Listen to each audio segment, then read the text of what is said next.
you could connect better your relationships to more authentically design your legacy. I'd like to welcome Kirsten Keffeler to the Design Your Legacy podcast. Welcome, Kirsten. Thank you, Angela. I'm really excited and delighted to be here. It's my pleasure and honor to host you, and I believe you're joining today from the lovely state of Colorado in the United States. Yes, indeed. Very cool, very cool. So to start out, we chatted a little bit about this idea of legacy is it out there or is it the lives we connect with? But I thought a starting point might be if you could share with the listeners a little bit about your background and how you arrived here today with your latest book. Yeah, absolutely.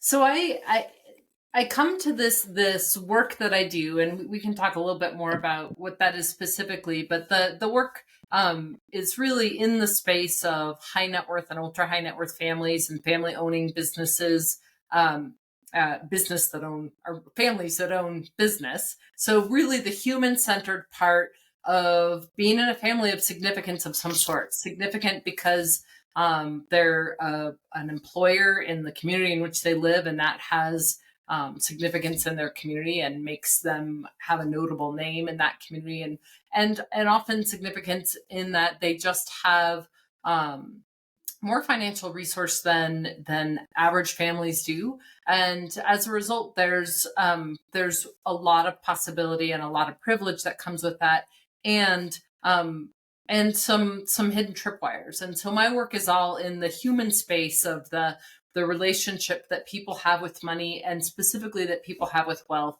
And I came to this work through a very honest part of my own journey, in that I'm the second generation in my family. My father was an entrepreneur who built a company, took it public, and sold it, all in the period of time that I was going to college and just graduating from college. So my family went through kind of a shift in our own narrative around wealth and family money and family assets when I was just at the period of my life when I was launching. So there's these dual things happening for me, which was like the period of time that was really about individual identity and creating a sense of self, was at the exact same time that my family of origin was coming back together to explore and figure out how to be engaged with and good stewards of this thing that my dad had created, which was this nest egg based on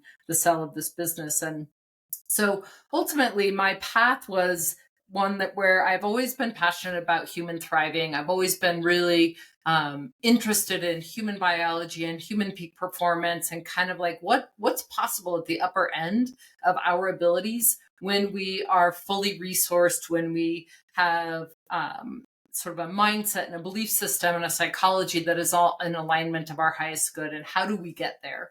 So there'd been this like curiosity for me around that, while at the same time there was this path that I was walking as I was finding my own way and connecting with my family of origin at this time in my 20s, where I found that there was both so much possibility and like kind of the intrigue of this series of wealth events that had happened in the lives of my family, and at the same time some things that were unexpected for me around my own identity, what it meant to be someone who was the daughter of a wealth creator, what it meant for me in my own path. What did I want to do? What did I feel sort of was being projected on me?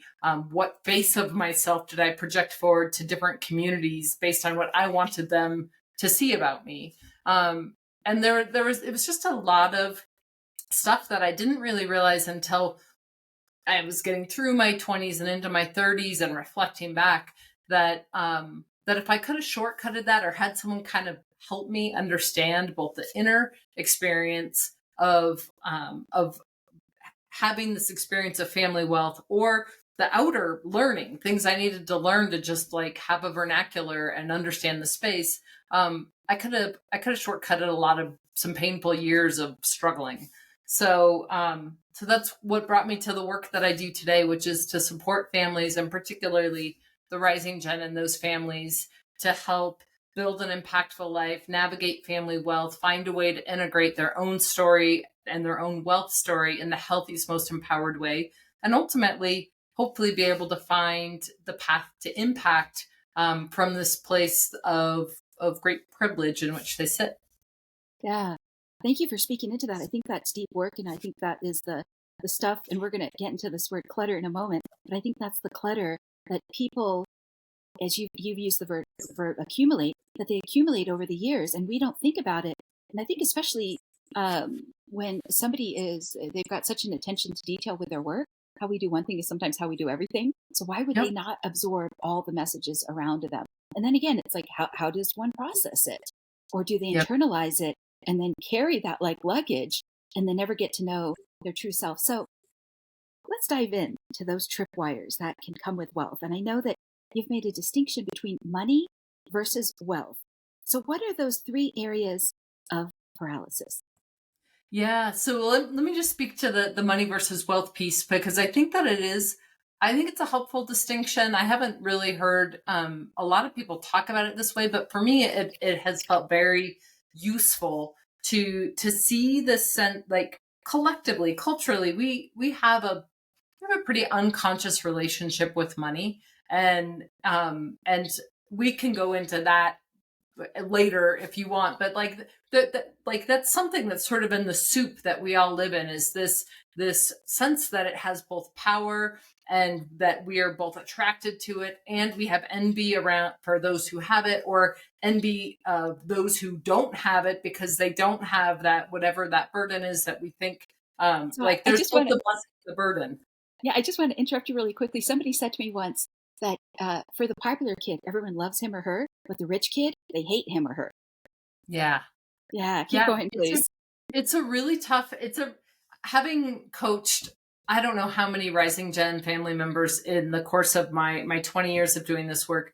I can tell you that it is a very deeply held narrative that a lot that Rising Gen they feel that projection of, we sort of exalt the wealth creator, but despise the wealth inheritor. And it's, in many ways, it's like it's just like inheriting brown eyes versus blue eyes. It's like it's just the family you were born into. And um and so there's just a lot of complexity to being raised in that kind of context, because there's both immense opportunity and privilege.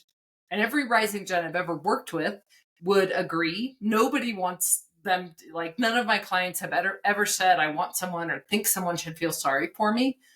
But there is a complex psychology that comes along with, quote unquote, having it all, because it doesn't erase the crises of confidence. It doesn't erase the need to craft your own identity. And when the bar for success is so high, you look around and you're like, well, if that's what success looks like, what am I, chopped liver? I don't think that I can live into that.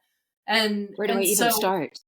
or even, yeah, like just being good enough, right? I remember in my version of the story, my story, I was graduating with a dual master's degree in public health and business, and this was in my early 20s, and my vision was to go out and work in the public sector and public health. And I remember thinking, like, will it be good enough just to like go earn a public servant salary? Well, I mean, I knew that I would always be loved and I would always be celebrated, but there was this thing inside my head that was like, if my dad can like hit it out of the park like that, is it good enough just to go like, earn a paycheck? Or like, am I sort of falling short of some potential? Um, and and so I know that my version of that experience is not unique. And so as we think about the difference between money and wealth, I think is useful to at least name that money is really more of the human scale thing that we can interact with, right? It's how As a you can tool. pay for it. Yeah, it's like, and you can see it in your bank account, you pay your mortgage, you see the difference. But wealth is the aggregation of money to the level of an abstract concept.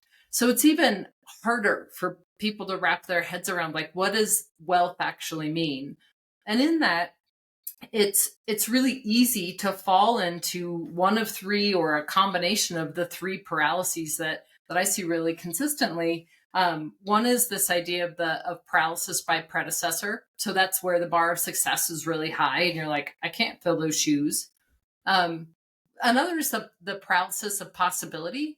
This idea that like, how do I, like, with so many things that I could do, and without maybe the need to have to go and earn an income, which is, there's a bit of a false story around that, to think that all inheritors don't need to also work.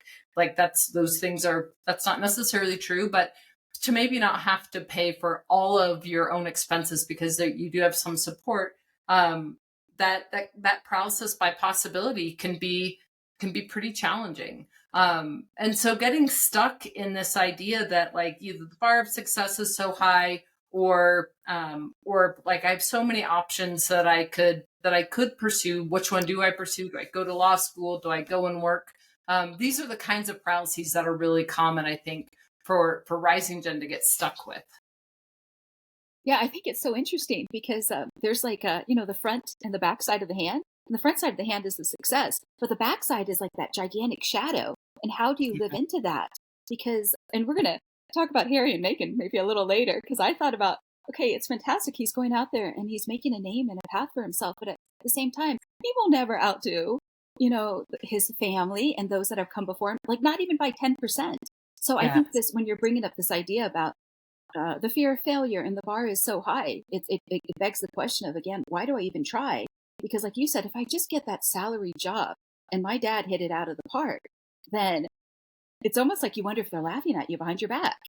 And Yeah. if not, Right. then there's the self-gaslighting that somebody could fall into if they're not careful, if somebody Yep. can't interrupt that pattern. Yeah. It's a really complex kind of acrobatics, that psychological acrobatics. And I think that it's not, like, every family is different in their own dynamics and the messages that get sent. So you can't say like there's any one sort of type in wealth creating families, but there are some patterns. And I think that one of the things that can be really difficult is that if you are the child or grandchild of someone who has pursued a high level of financial success, that they obviously um, prioritize that as a metric of success. That's not the only metric of success that we have in the world, in our lives, right? But when that is what's modeled to you, because you see somebody doing something that is a very small number of people do, which is like have that Midas touch, that ability to turn an idea into gold. It feels like that's what's normalized to you. So it feels like everybody should be able to do that. If you're seeing that in your world, in your day-to-day life, it feels like everybody should. And if you don't have that drive in you, or even if you do, but you're like, I don't know how I'm going to get there, and the life experience of a 18 or 25-year-old is very different than the life experience of a 50 or 55-year-old, right? Like, the 50 to 55-year-old has like gone through an immense amount of learning and falling down and scraping their knees and getting back up to get to where they are, to be able to create that kind of success. The 20 or 25-year-old is still at the very beginning of that learning curve, and tripping and stumbling and scraping their knees feels, one, terrifying, and the failure around that feels more painful, because it's like, look, I must not have that success gene that my father or grandfather or grandmother has. Or that unspoken message of, you're embarrassing the family. Yeah. Right? Yeah, yeah. You've also spoken about uh, uh, the self identity piece, the lack of motivation, which I think is also tied into the three paralysis. That I think in that you called it the acrobatics, like that tightrope to walk, and uh, you know, can they look bad and still Yeah. accept that a part of success is, they talk about, oh, failing forward fast, but it's a whole other thing when like eyes are on you, because it's not just being a celebrity, like let's say in Hollywood. It's also like if Yeah. your family is like part of the Levi Strauss family, and I don't even know if they're a family business. I'm just Right. making that up, right? Yeah. Yeah. But then what happens in the community? Like you have said, oftentimes the next gen, they like just want to like leave to a place that nobody knows them, because if they Yes. go to that circle, and I think you even talked with a gentleman who was from a family out of Australia that was in the media business, and Yeah. and that idea again of, well, if the norm is to do excellent, whether it's financially or even just politically. You talk about the Midas touch, but it also could be like they've held prominent positions in society, and they've whether it's something within a title, an Yeah. expectation, and they fulfilled it in front of all eyes. And now, like you've said, somebody is 25 years old, and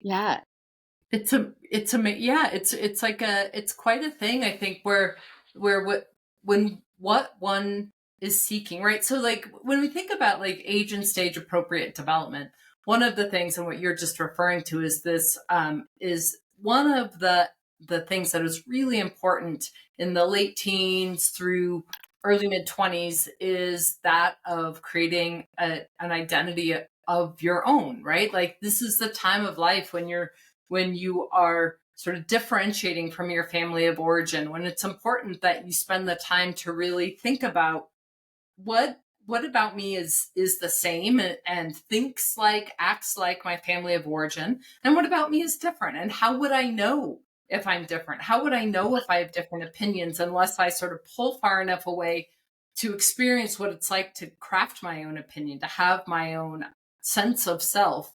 And what's interesting is that in significant families where there's a significant business or a big name that family member is associated with, um, it is it I often see that what those family members do is they either, in that really important identity time of life, they can go to polar ends of that spectrum, where what they're doing is they're either over identifying with a family name and family wealth. So I am wealthy.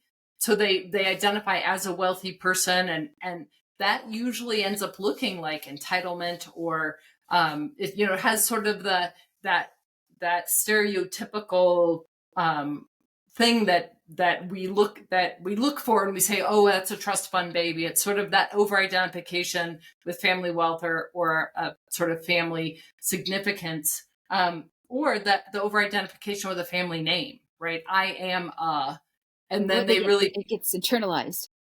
it gets internalized, what's sort of requires some nuanced exploration is like, you are both that family, like that is your family, so you are that, but you are also someone who has an identity separate from that, and that's an easier thing to do, to find, when you don't also have sort of a duty of how you show up in that community, and like what people know that you're that family, right? Like it just makes it much more difficult to find that identity. And so what some rising gen do is then they will go to sort of the far end of the continuum, and they under identify with family wealth, meaning I'll talk to rising gen who are like, I went to the farthest end of the country. I went to another country to go to college or university because I wanted to know what it felt like to just be able to show up in a community and have people accept me for me. They didn't know what my last name meant. They didn't know, who I was or where I came from. And I actually think that can be a really healthy part of an identity formation process. But the sort of other side of that makes it healthy is that you have to also be able to reintegrate back into your own family story and your own family of origin, sort of like, like with the hero's journey, Joseph Campbell and the hero's journey, like the ability to go out and go through all of the adventures and all of the challenges of the hero's journey. But the final step of that journey is to be able to return home, but you return home changed.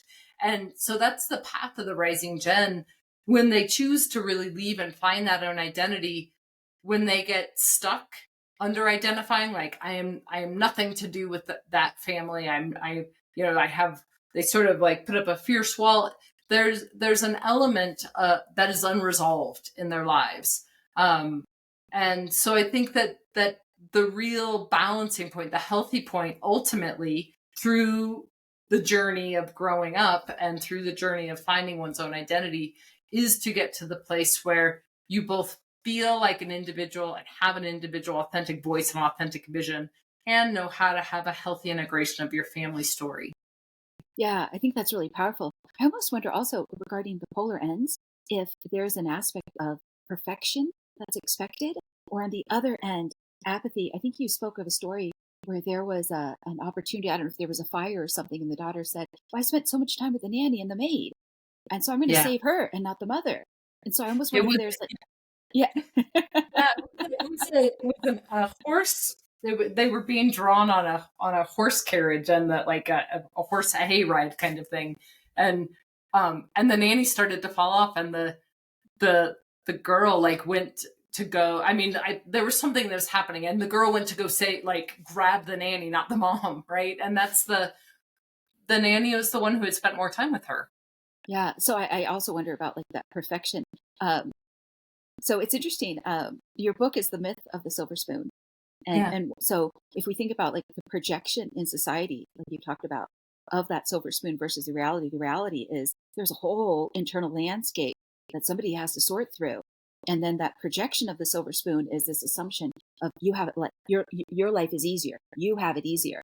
Yeah. I wanted to bring up before I go to the next question, there's also this point when it comes to money that has to do with resources. And it's almost animalistic, but it's like, and I don't mean to offend anyone, but it's this idea of like, well, you have more access than I do.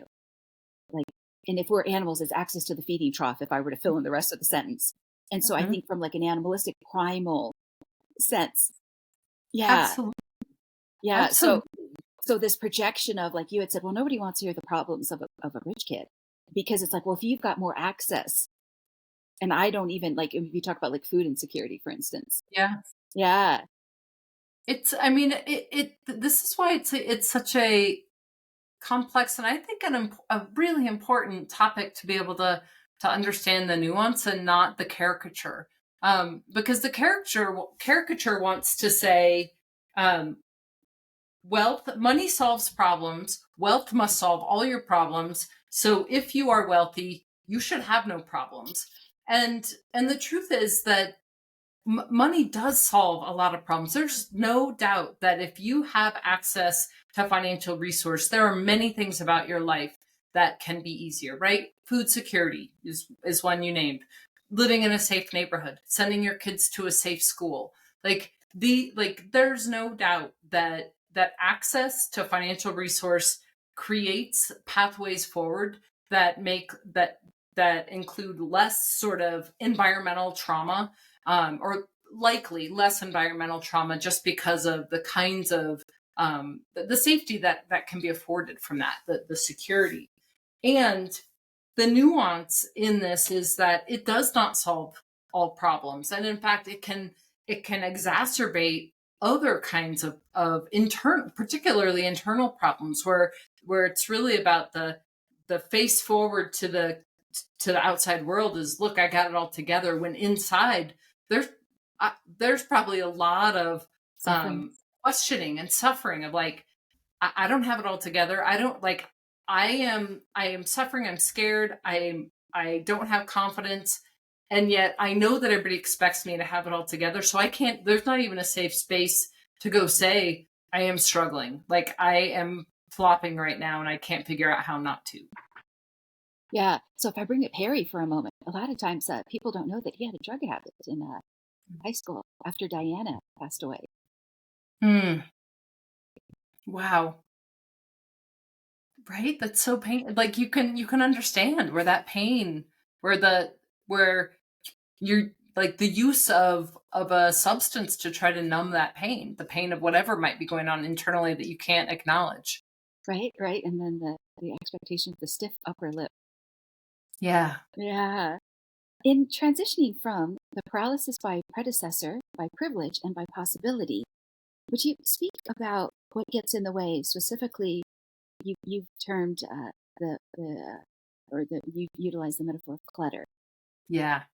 Yeah. Yeah. So one of the great things about one of the wonderful hidden gifts of writing a book is that it forces you to really crystallize your thinking. And I had been using this analogy of clutter with my clients for years, but I hadn't really put like a sharp point on what did I mean by that, and like what did I think were the types of clutter. And so writing the book was really helpful because it forced me to have to do that, that deeper thinking. And really what I the reason I think that this works as an analogy is that it is this idea that like clutter is the stuff, when we think about physical clutter, it's the stuff that, it's not the stuff that we're putting out on our front lawns or in our foyers, right? It's like, it's not the stuff we put on display for everyone. It's the stuff that we don't quite know what to do with. We don't know how to sort through. So we shove it in the drawer, we shove it in our closet,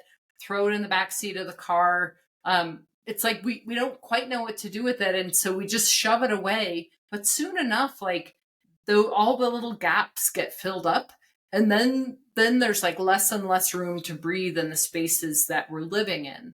And so this kind of clutter is psychological, emotional clutter. And I feel like it's a very apt representation of what I know many rising gen that I've worked with feel, which is this sense of, wow, there's all these things. And so whether it's money clutter, I have 4 types of clutter that I identify in the book that show up pretty consistently. So money clutter, relationship clutter, contribution clutter, which is really also about work, and so but it's not always work for money, but like contribution mattering in the world, and then identity clutter, and then with each one of these, there's a set of narratives, often false beliefs about who we are, who we should be, and the goal is to be able to identify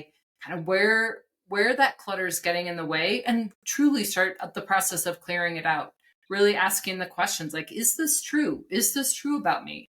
If I wanted to really grow and form a new identity as a self that was individual, how might I need to change my mindsets and my beliefs and my habits? Like, how do I work from the inside in terms of mindset, belief, habit, or mindset and belief?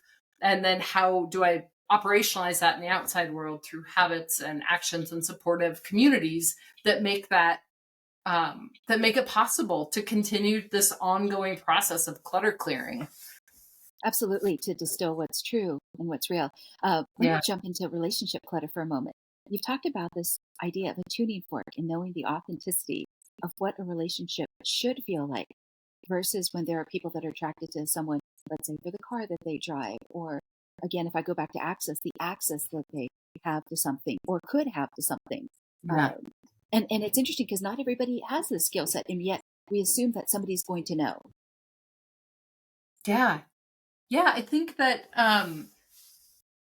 well, so yeah, tell me, is there like a specific, like if I want to, there's probably a lot of directions I could go. So I want to be careful. If there's a specific question that you want to make sure that I answer in that. Well, I just think if you could speak into this, like regarding relationship clutter, it's like somebody can Yeah, just be the surrounded by, authenticity of, well, they could be surrounded by a lot of people, but if they don't hone the skill of yeah. knowing who's authentic, then instead of the 5 closest people to them being those that are truly supportive, like them for them, they could end up staying in empty relationships because they've never taken the time out to say, let me work on this muscle, let me get really honest and raw. Yeah, such a great point. Thank you for clarifying. Yeah, I think that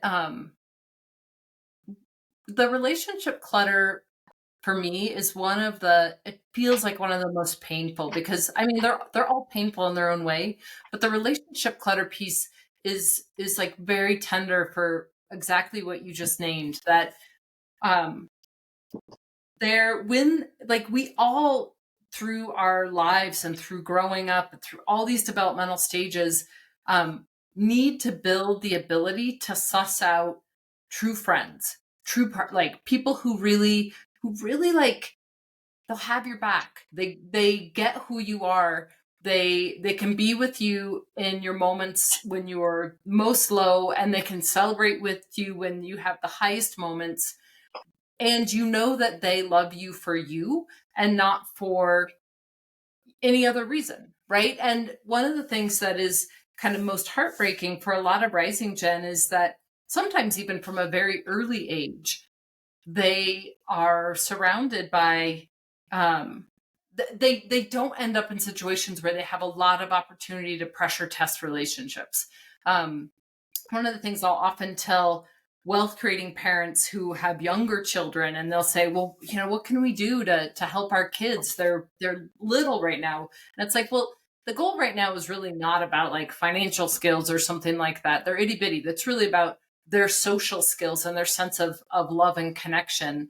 And one of the things that I tell parents that they can and should do is make sure that play dates aren't always happening at their house, right? Because usually the house of the wealthier family, they have more things to do. They probably have childcare. There's just a lot of fun things for kids, and it can feel like, well, of course we'll host over here. But what ends up happening is that the message to their children is like, well, like these people are here, and who knows why? Like there's some very deep unconscious thing that can get triggered that like, well, we have the best toys, we have the most fun things, so of course, but then We have they the don't, best backyard. Go ahead. right? And it's about like we have the pool, we have the whatever.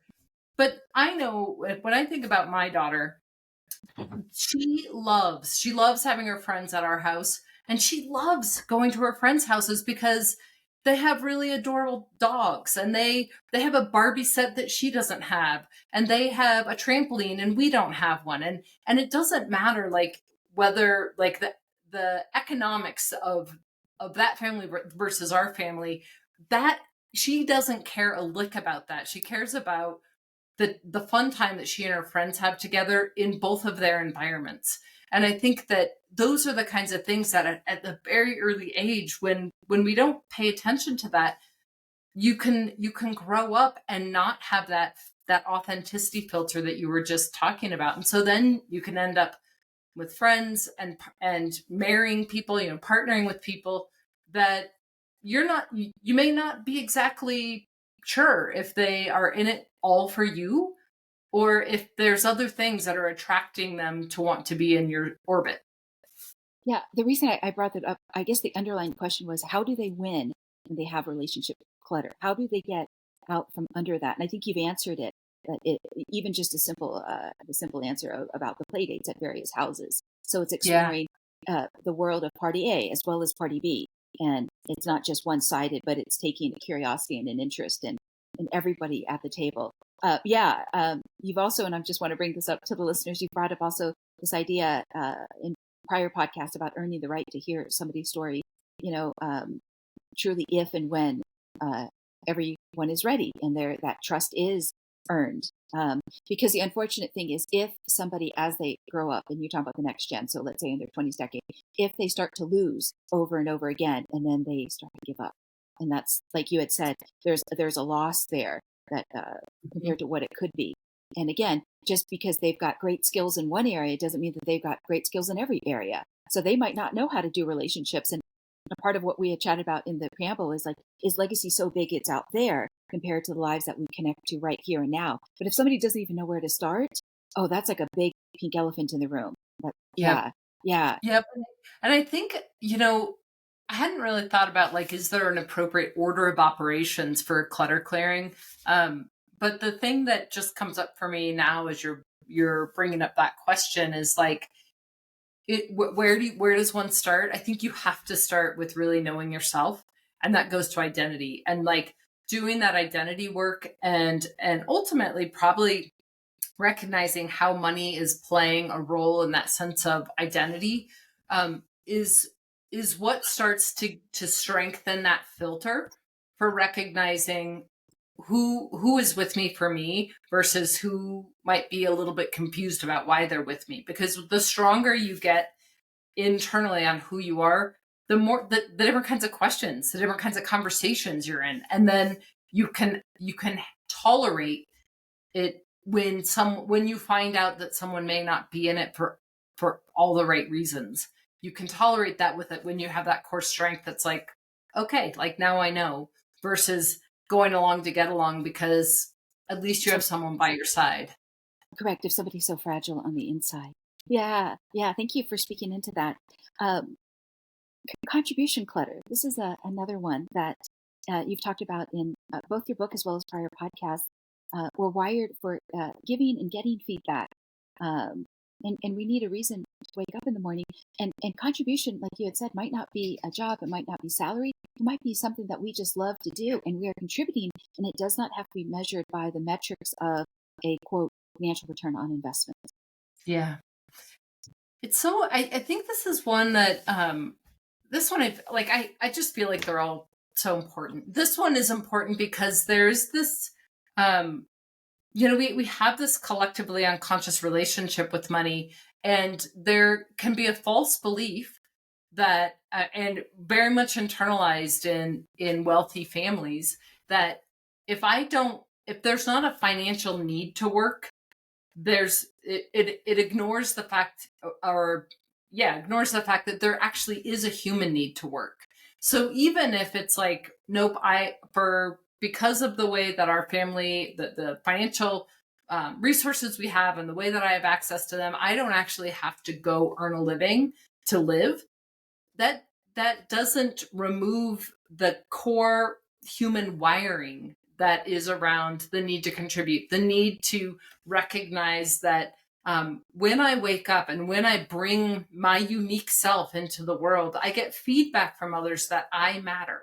It mattered that I woke up today, that I was courageous enough to bring forward some ideas, that I showed up and impacted my kids' class, or my whatever the areas of lives that we touch. That cycle of showing up and giving and then getting feedback that it mattered that you did is a huge engine of our well-being and of our ability to experience thriving and self-actualization. And so this idea that just because you may not have the financial need to work removes that human need is false. And the more that I think families could really acknowledge and explore that, the more that family members would do the hard work of showing up to work in whatever capacity that looked like. And to be human centric more than their name. Yeah. So important. Yeah, yes. So you had mentioned before that the 20s are a decade regarding building identity capital, what that person needs to bring to their adult journey. And I just want to circle back just to the problem for a moment, before we, talk further about the remedy. That you had said about in terms of the judgment on quote core behavior, disengagement, the apathy, the lack of motivation, when in reality what that next gen is feeling, or the rising gen members feeling, is deeply felt anxiety, shame, fear, confusion, self-doubt, and not knowing how to go from there, that place of being empty and inadequate, to then that collective sense of, what is it we can all bring as we move forward. Yeah. I think it's it's one of those things that, like probably so many things in human behavior, that what is presenting on the outside isn't, like, the root of it is probably not always, like, it's not what we think it is on the inside. And so in this case, like, it's really easy to look at rising gen, kids raised in wealthy families, and see crummy behavior, right? And I've seen plenty of it. And what I know is that, like, there generally is some level of suffering, right? A lack of self-confidence, a fear of being found out,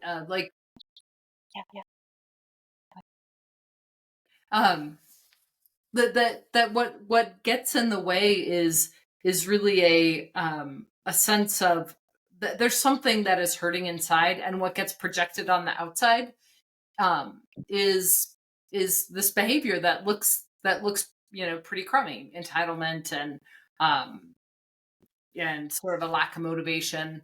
But when you have the opportunity to really be in the quiet spaces with people like that, who are vulnerable enough to share, what they will share is that, like, I feel lost, I feel really confused, I may have gotten into this big name, awesome school, but it's still not clear to me if it was my work that got me here or my name, or how much do I deserve where I'm at in my life.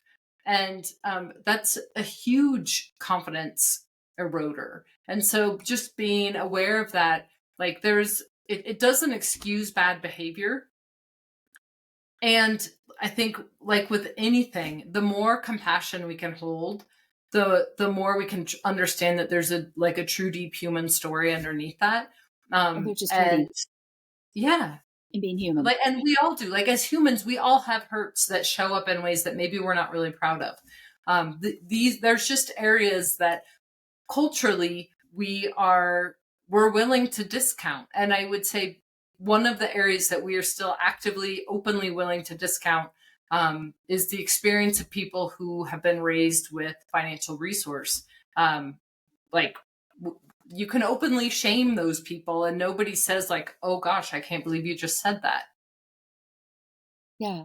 Yeah, I'm glad that you spoke into that for a moment, because I think, like, I'm just going to go back to the name of Levi's. And again, I don't know if Levi's is a family business or not, but Levi's brand is certain classic, all American. But there's nothing in that story but they have a rising gen son or daughter that doesn't have it together. Like that doesn't even like come into like their brand story. So it's like now if Right. like little Timmy or Sally now has is acting out, and yeah, how does that then fit into that Levi story? And if it doesn't, then it's like that person could exit their life, and you don't want them to exit their life, because they're still, like you had said, there's a human being in there that needs to grow and develop and just be more than that family name.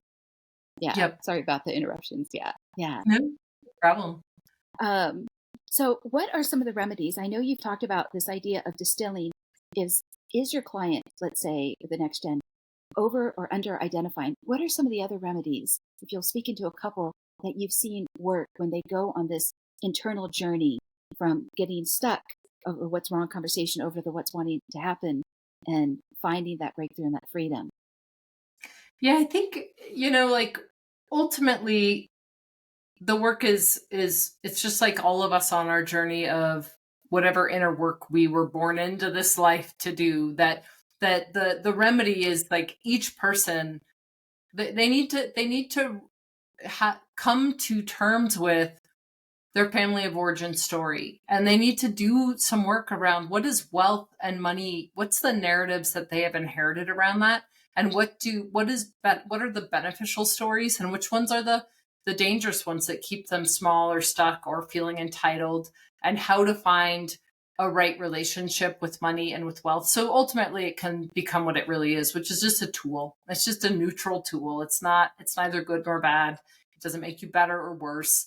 It just is a tool.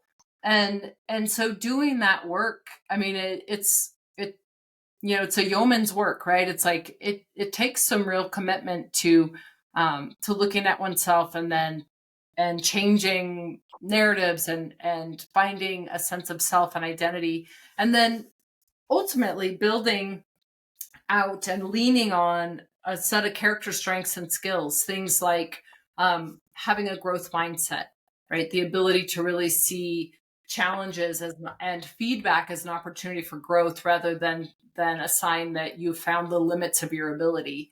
That really having a growth mindset is a powerful tool for all people, and specifically for rising gen who are being raised in this context where there's a really high bar for success.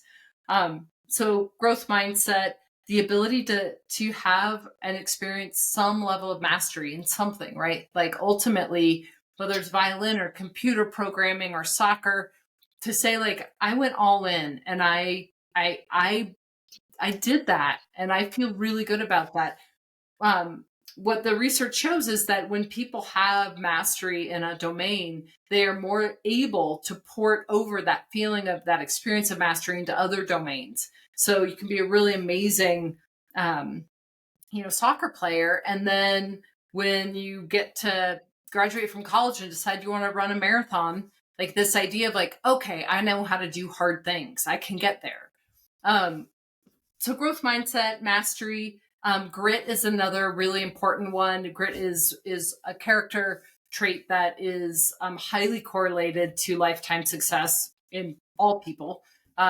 grit is that defined as passion and perseverance for a long-term goal. The sort of most well-known researcher in the space of grit is Angela Duckworth, from the University of Pennsylvania, and people who are gritty, they tend to do well, right? They tend to know how to stick with something long enough to really create impact, change, growth. And rising gen who are gritty tend to do far better than the rising gen who aren't. And so I think it's like the path, the remedy, the path forward is like both the willingness to do that inner work and also the willingness to lean on and continue to develop lifetime character strengths that will support one's ability to really continue to be on a path of self-actualization. Yeah, I love it. I almost wanted to make the joke you could add story clutter to the list. Totally. I Yeah. mean, that's probably like the ribbon that wraps it all around, right? Like it is what it's the story, it's the narrative that like captures us and sets us free. Yeah, well, I just love what you had to share about the origin stories, the family of origin stories that help us, that hinder us, but taking that time and setting aside the time to be Mm, able to look at what are those stories, and then even just to make a column, like what helps you and what doesn't help you. That's like marvelous inner work. That's the stuff where that you start to sort out the filing cabinets in somebody's mind. totally. I absolutely agree. Yeah, I wanted to bring up. You had talked about the case study of Cassie, and I imagine that Cassie is just a pen name for the book compared to using real Yeah, names. And all of them except the ones that are noted in the book. There's just a handful that are actually people's real names, but yeah, they're all anonymized. yeah, I just wanted to bring her story up for a moment. You had spoken about this idea that she didn't want her friends to know that she came from an affluent family because she had this path of being kind of like the starving artist and very like I don't know if she was living in New York City, she'd probably live in a certain neighborhood, and Right. she just didn't want those two worlds to cross. And yet, it's like you talked about this idea of living a double life. And if somebody Yep. is pulled in two different directions, they're not being authentic to grow into who they truly are. I mean, yeah, I heard a story the other day that somebody was told to shave off their beard so they would stop hiding behind a mask. And once this guy did it, Mm, I think he was 26, but he only had the beard because he wanted to look older. But the moment he took it off, he said for the rest of his life he never had a beard again because it was his way of being able to show his face in interesting. bravery and courage and to stop trying to be somebody he wasn't. So I'm going to put you on the spot a little bit regarding Harry, even though I think you've said like the statistics are like 1 out of 4,500 people are a high net worth classification. Is that, yeah, 1 in Yeah, 4,500? that's probably accurate. It's been a while since I've been in. Like the statistics in the book are really cited from late 2021, early 2022. So there's probably a relative level of accuracy there. Cool, cool. Okay. So with Cassie's example, she didn't want to engage with the wealth. It confused her. She couldn't track her expenses. It was like a maze of conflicting decisions. And she got skilled at hiding her wealth versus being skilled at, like what you said, the grit and getting to be a master at something, whether it was her artwork in the story. So for Harry, if I were to put you on the spot, what do you think he's doing well and he's done well? Um, I'm not sure. I mean, I guess I feel ill-equipped to answer the question in that um I only know what I read in Okay. news, right? So I like which I'm always hesitant just because it's like I know that what gets projected about famous people and rich people isn't accurate to what their actual lived experience is. So I feel pretty ill-equipped to actually answer with any level of accuracy. But it seems to me from the very outside pop culture view that I get, actually creating a path of an individual identity is a really powerful thing. And I can imagine, never having been raised in a monarchy myself, I can only imagine how deep those roots of duty run. And and so what it must be like, I mean, it's like the triple threat of family identity, right? Like there's you're well known, so that like you're well known in your, not only in your community but in the world. There's wealth, and then there's the duty of a lineage of monarchy. So just to step away and say I'm going to become my own man seems really powerful to me. Very cool. Thank you for that answer. Thank you. I know that he's been thrust into the spotlight, and there's been a lot of criticism from the media, and yet the amount of courage to say, I'd like to start a new life in America, and Yeah. maybe bridge those two worlds as the world becomes more modern, the monarchy might even become more modern, and so forth.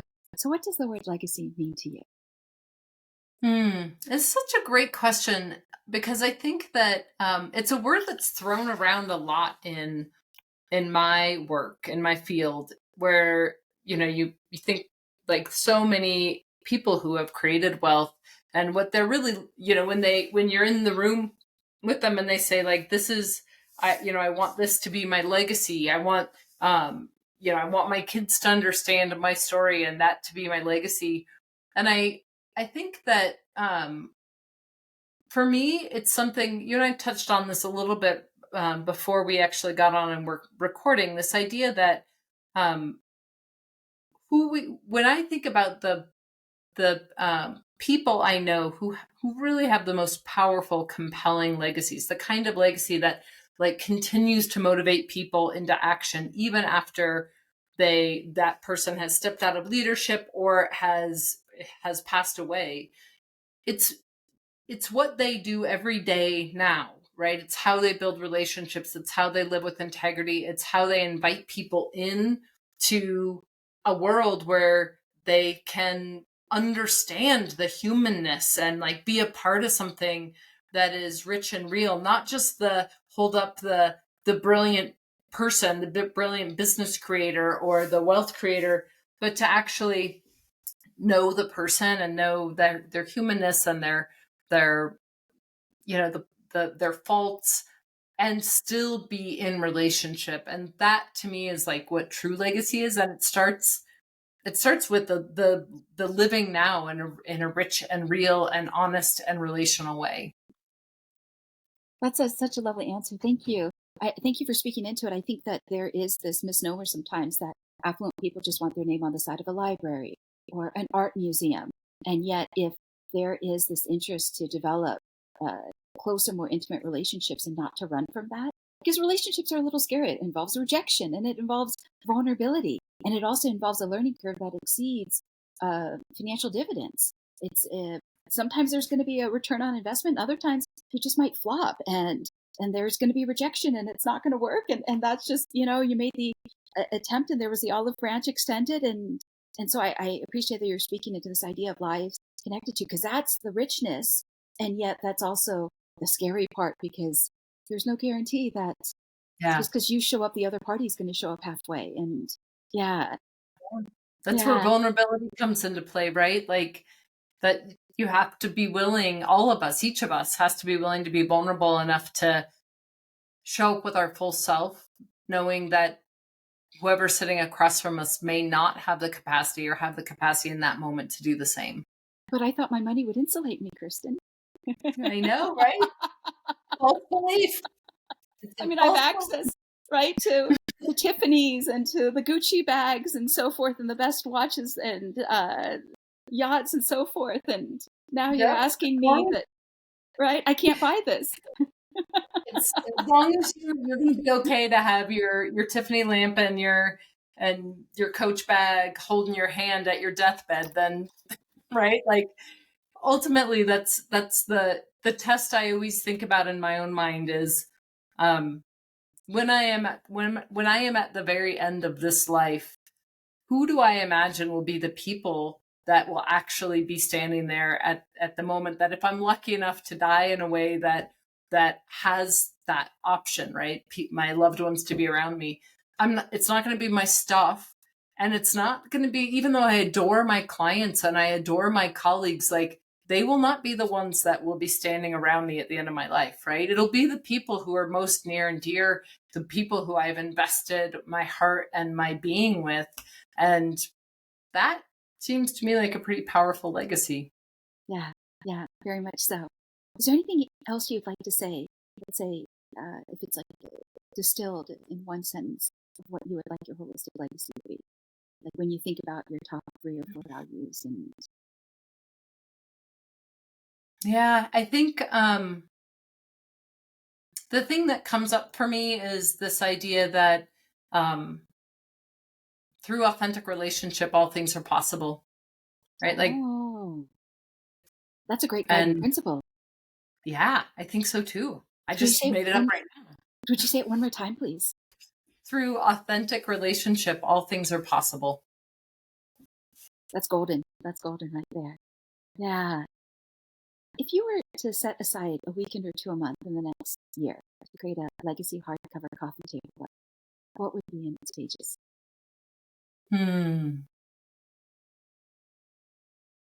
Well, certainly there would be some great imagery of my family, who I adore, my family of origin, my brothers, my parents, and the family I've created, and some of my writing would be in that, and I've written a couple of books.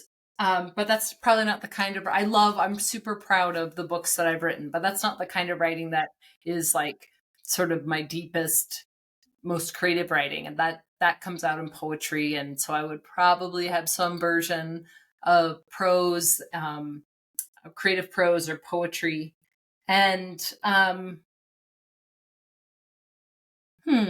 what else?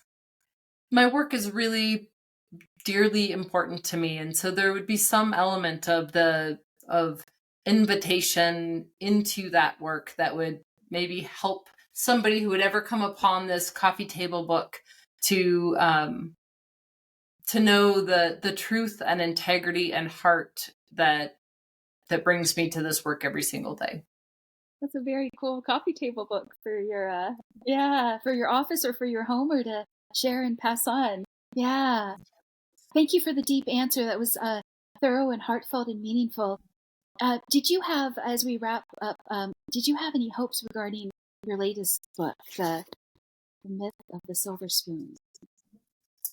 Honestly, I really carved my whole being out in writing this book. It felt really important to me um, that I capture the nuance, not the caricature, the real lived experience of Rising Gen and their families, and that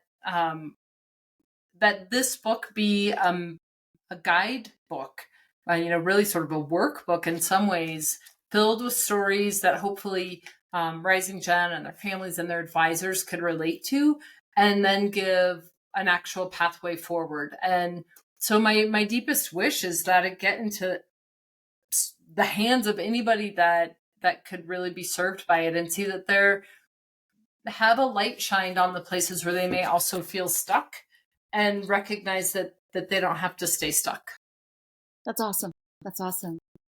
As we come to a close, I just wanted to highlight that you brought up the question of what and who reflects back to us that we matter, as well as that Mm, people accumulate clutter, whether it's psychological or otherwise, and it's across all economic sectors, but especially with those that come from a family of wealth, because the spotlight and the pressure is on them. They've got big shoes to fill.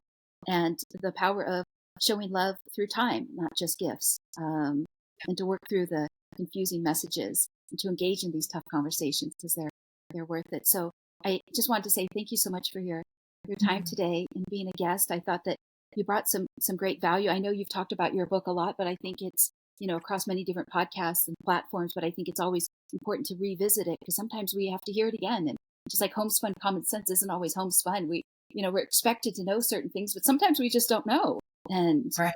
everybody has a first day. Yeah. No, I so appreciate it, Angeline. I'm like, this has been a delightful conversation. I have had the opportunity to talk about my book, but this was a really fresh take on a lot of the concepts in it. So thank you for bringing such great questions and a new fresh perspective. So this has been a delightful conversation. Thank you. Thank you so much. Before I read out my closing paragraph, what is the best website or uh, LinkedIn page if a listener or viewer would like to learn more about it? Yeah, probably the easiest thing right now. I'm in the middle of some website transition, so probably the easiest thing is LinkedIn, and you can just find me under my name, Kristin Keffeler. Keffeler has a sneaky hidden E, so it's Kristin, and last name is Keffeler. Very cool. In closing, I'm Angelina Carlton, the hostess of the Design Your Legacy podcast, as well as the founder of Legacy Planning, a boutique coaching and advisory firm based out of Beverly Hills, California, but international in those I consult. I hope to dive deep into subjects that can help a person define, develop, and execute their legacy, and continue to scour the landscape for those who can be great resources to every dimension of your legacy.